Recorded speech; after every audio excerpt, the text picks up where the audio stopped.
Hello, everyone. Welcome to the 2021 edition of Back to School Night at West Springfield High School. My name is Ms. Schnorr. I'm going to be your child's World History 2 honors teacher, and I'm really excited to get this year going. This is my 6th year at West Springfield High School, and I'm really excited to just get this good year going and have another great year with your student. So a little bit more information about me. As far as you guys are concerned, the best contact information for me is my email. So veschnorr@scps.edu. That is the email that I check most often. I do check it frequently, and I do respond frequently as well. So that is the best and most efficient way to contact me should you have any concerns about history class or your child's performance in history class, or really just any concerns in general. Please do not hesitate to reach out via email. A little background information on me. I grew up in Indiana, Indianapolis area, just north of Indy itself, in a town called Noblesville. So if you're familiar with that area, that is where I am from. I went to Indiana University for my undergraduate degree, and I majored in secondary social studies education. So go Hoosiers. I also love to travel. That's one of my favorite things to do. And I have been able to travel to a lot of different locations. Most recently, I was in Iceland actually over the summer, so that was very exciting. That was a new place for me. And probably one of the best experiences that I've had traveling is I actually got to live in Ireland for about a year. And while I was there, I was teaching at a secondary school, and I was teaching history there. So that was a really, really neat experience for me, and really helped me grow a lot in my own teaching and my own practice. So that was very neat for me to do. I'm also a huge soccer fan, and SC Barcelona is my team. So Visca Barça.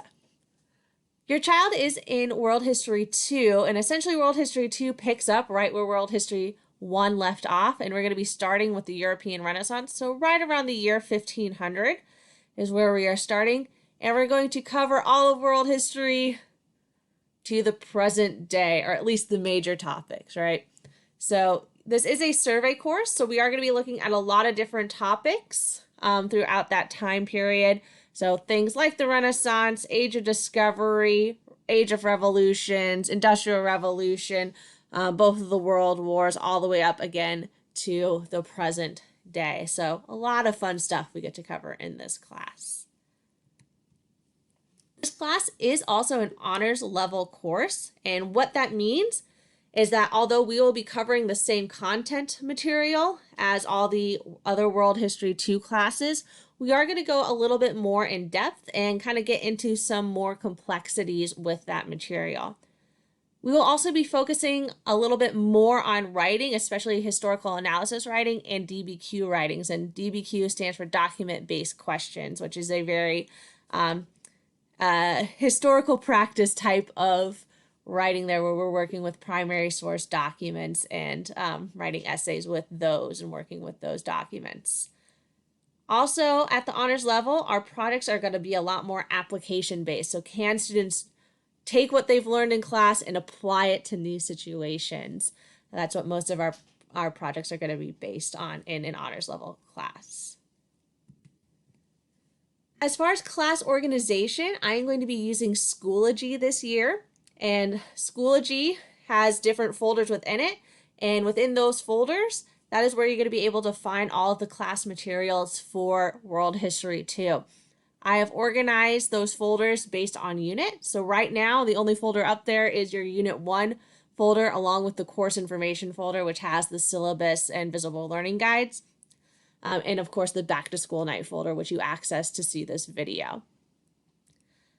The Schoology page also has a calendar feature that is going to be very, very useful to your student.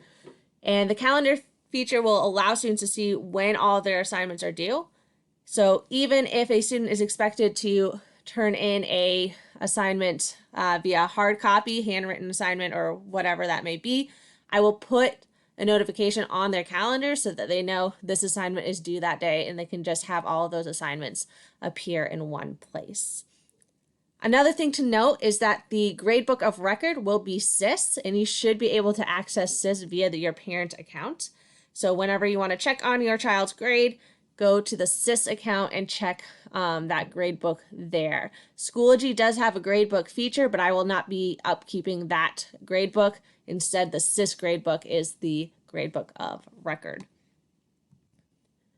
Speaking of grading, let's talk a little bit more about grading in World History 2. World History 2 is a 90-10 class, meaning that 90% of your child's grade is going to be based on their assessments. And an assessment is anything in which I am testing your student's knowledge. Can they prove to me that they know what they're supposed to know at that point? So, of course, that will include tests and quizzes and projects, but also a lot of those other writing assignments, DBQ, papers, things like that as well. All of the other class activities, all of the other grades are going to go into another category that is going to be worth 10% of your child's grade, and that's going to be called practice. So all of the grades in SIS will be labeled either assessment or practice, indicating which category those assignments are going into there. All grades are going to be based on content knowledge and mastery of skills. So every grade is going to be representative of a skill or content mastery from your student there. Also in World History 2, we are continuing to use a rolling grade book. If your student was at West Springfield High School and took a history class last year at West Springfield High School, they also used a rolling grade book. That is a department-wide policy. And rolling grade books are very nice because it really does show you and represents what your child knows at that point in time. Essentially, the biggest difference with rolling grade books and traditional grade books are that we don't have quarters. So your child's grade is not divided into 4 different quarters, but rather 100% of their grade will be at the end of the year there. So you will see snapshots of where your child is at that moment in time, but there will not be a kind of dividing of 20%, 20%, 20% in that grade book there. Again, if you have any questions about this or need any more clarification on rolling gradebook or what a grade looks like within SIS, please reach out to me via email. I'd be happy to help you there. Thank you again, and thank you for viewing this video. I hope it was helpful to you and gave you a little bit more insight into what your child will be learning and doing in World History 2 this year. And again, my name is Ms. Schnorr, and my email is veschnorr@scps.edu. Please don't hesitate to reach out, and I look forward to meeting you and working with you this year. So, thank you.